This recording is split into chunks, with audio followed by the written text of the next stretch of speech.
title of the message today is God and God Alone. I want to begin reading in Exodus chapter 19.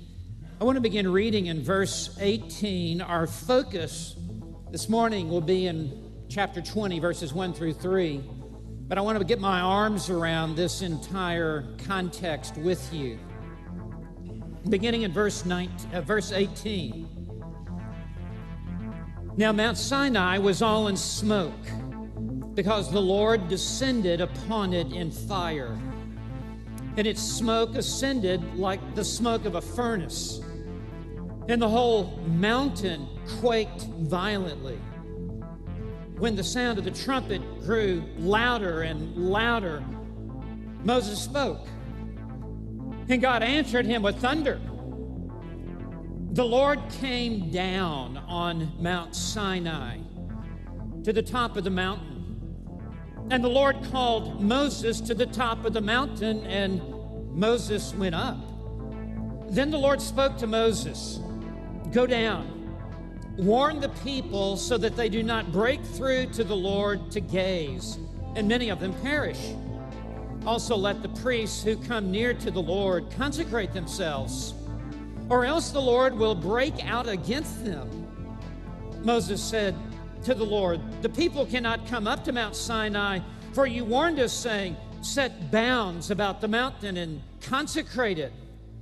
Then the Lord said to him, "Go down and come up again, you and Aaron with you, but do not let the priests and the people break through to come up to the Lord, or he will break forth upon them."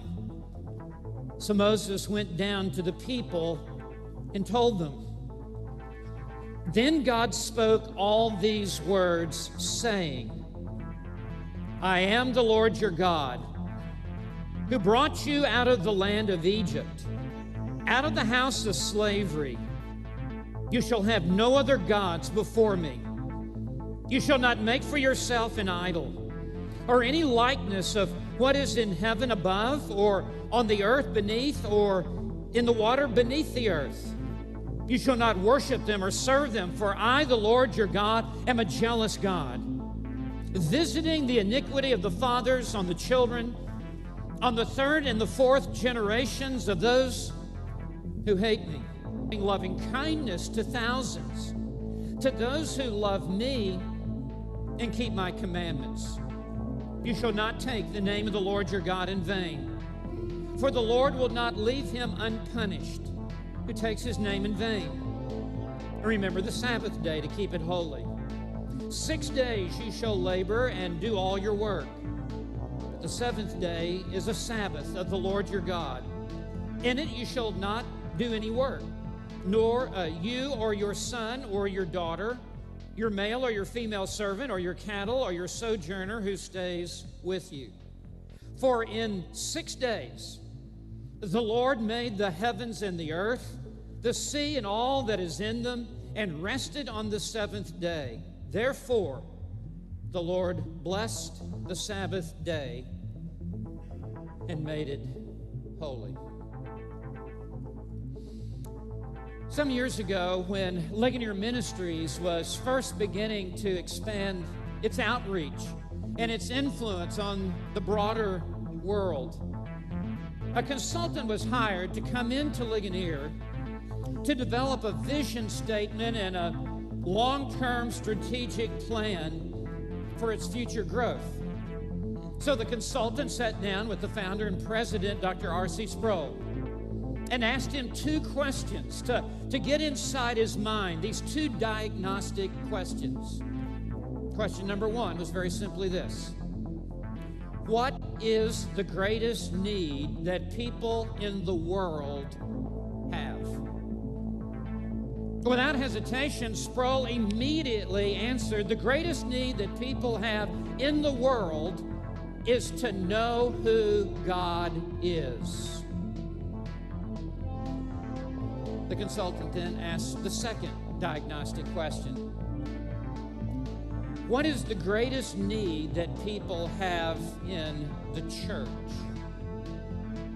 To which Sproul immediately answered, the greatest need that people have in the church is to know who God is. You see, until we know who God is, we know nothing of ourselves. We can't even understand ourselves until we first understand who God is. It is in the light of understanding who God is that we are able to see and understand who I am.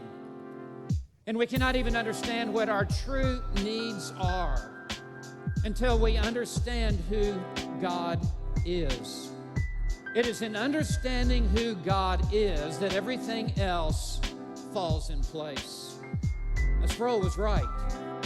The greatest need that people have, whether they are in the church or whether they are in the world, is to know who God is. Not as a figment of their imagination, but as God has chosen to reveal Himself in His Word.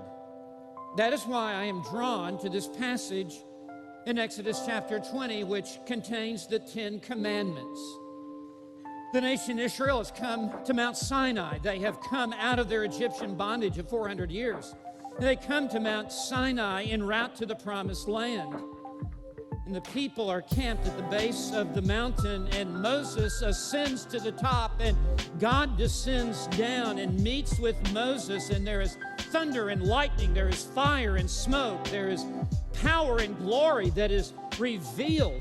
And the people are forbidden to even touch the mountain because this is God's mountain and this is where God is. And so the question on the table is very simply this: what do we learn about God here? So I want to give you 3 truths about God. As we look at verses 1, 2, and 3, 3 truths about God. In verse 1, we see that He is the God who speaks. In verse 2, He is the God who saves. And in verse 3, He is the God who sanctifies. So let's look at these and learn much about our God this day. Let's begin in verse 1, the God who speaks. The God who is the God who speaks. God cannot be seen. There is nothing to see of God. God is a spirit. He is without corporal body. But God is heard, which escalates the value of His word. God is heard with His audible voice, as it is recorded here, and God is heard even louder in His written word as we read His word. And notice verse 1. Then God spoke. And it said, God spoke all these words. Everything that is recorded here is proceeded from God. Not from Moses, not from God and Moses, not from God, Moses, and Aaron, but from God and God alone. And what I want you to note is God spoke all these words, that God speaks propositional truth. God does not speak vague ideas.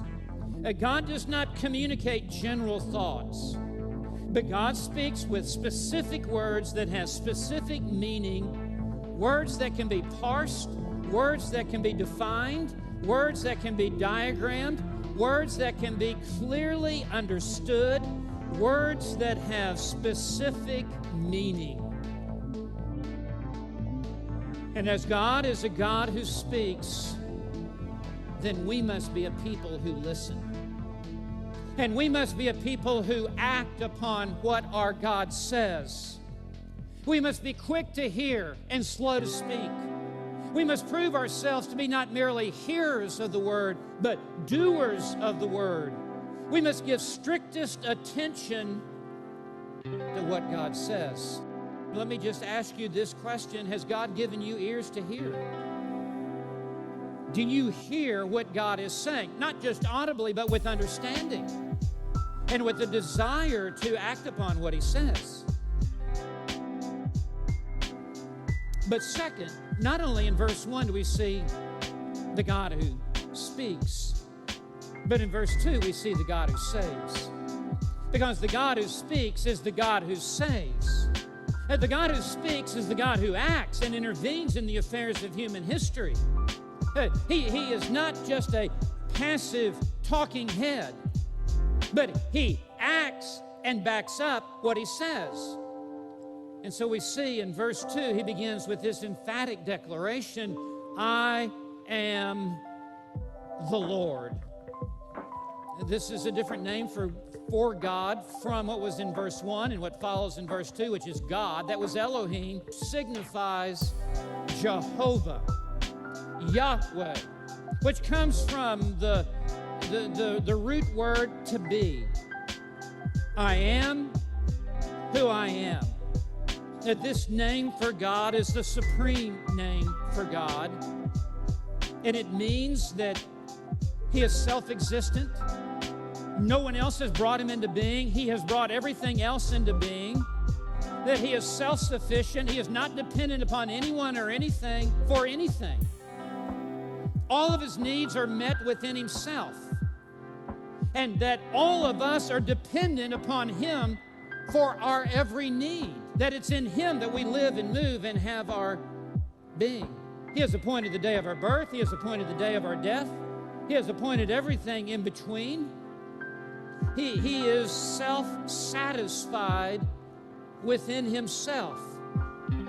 He is the supreme, eternal God.